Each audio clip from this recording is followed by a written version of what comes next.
Fluorescent powder pigment tracking can be used in the conservation of small animals. In order to track them, the researcher must first capture an animal, for example a snake.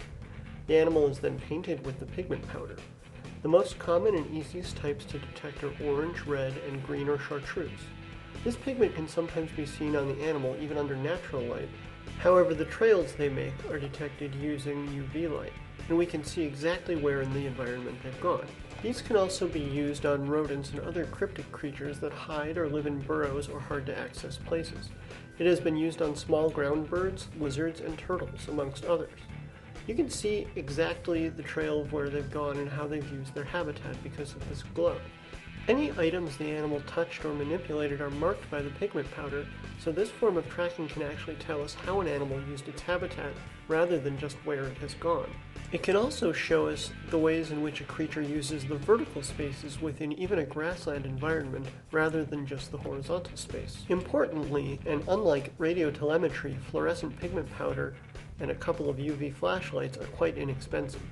It is easy to train people in how to use this method because you just apply the powder to the animal and release it. The powder is applied through a non-invasive procedure, generally putting an animal in a plastic bag full of powder and shaking it. It is also non-toxic. An essential factor of using powder is that this process can be used with small animals. Radiotelemetry, in contrast, is difficult for small animals to drag around. Radio tags also sometimes have to be surgically implanted. There are some drawbacks as well. This method really only works if there's ground cover for the animal to rub the powder against. The trails left by animals fade relatively quickly, usually within a few days or until the next rainfall. If using this technique on multiple animals, different colors must be used or their crossing trails can become confused. The animals can also get rid of the powder in several ways. They can shed their skin in the case of reptiles, or they can wash it off in water. The powder works well, but only for short-term use, because it is simply lost to the environment.